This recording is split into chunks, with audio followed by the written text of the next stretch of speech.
On 28 February, we published this video, which dropped on 1 March, about how Wall Street investors were selling Chinese stocks through 2023 and selling them hard through January 2024.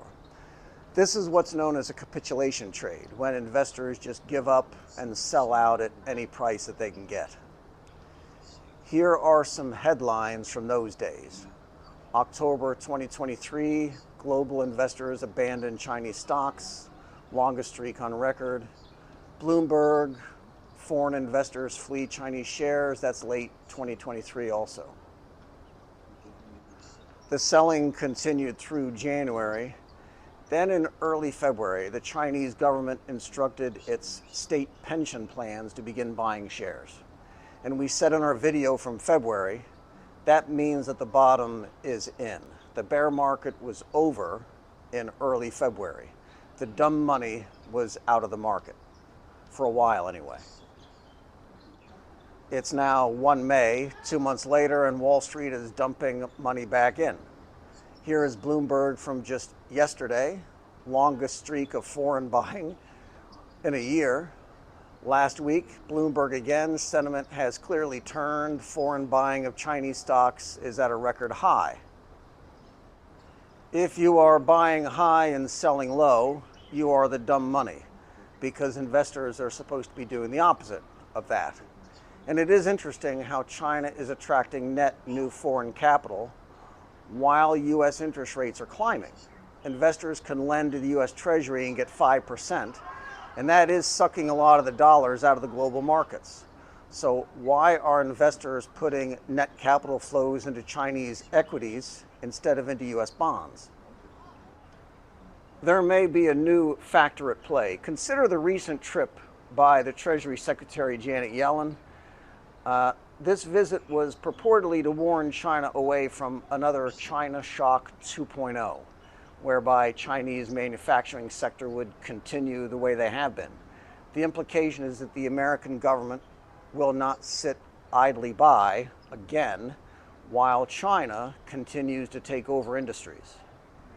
But imagine you are a stock investor and you watch that.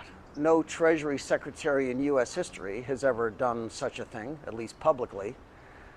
But to an investor, doesn't it seem like Washington is gravely concerned about the Chinese industrial sector, concerned enough that we would dispatch cabinet-level officials to Beijing to tell them so?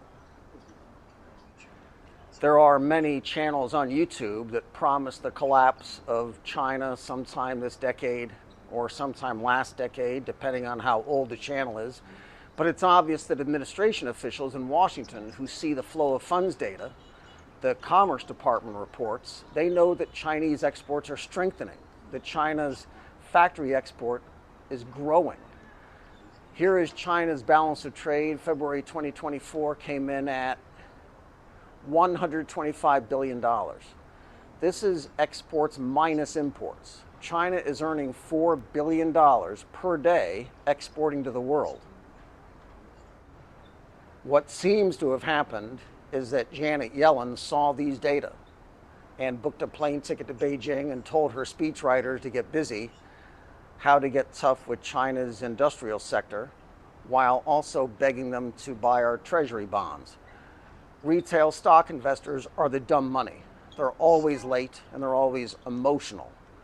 But eventually they saw the news about how Washington doesn't like how China seems to be putting American factory workers out of business.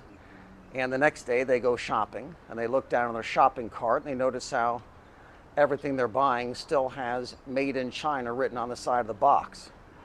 And then they start calling their brokers and buy the shares back that they sold way back in January.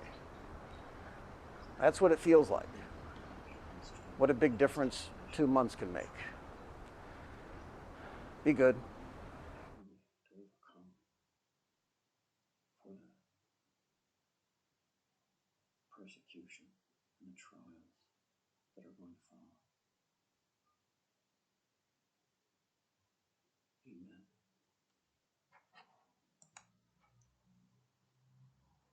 Blessed are the poor in spirit, for theirs is the kingdom.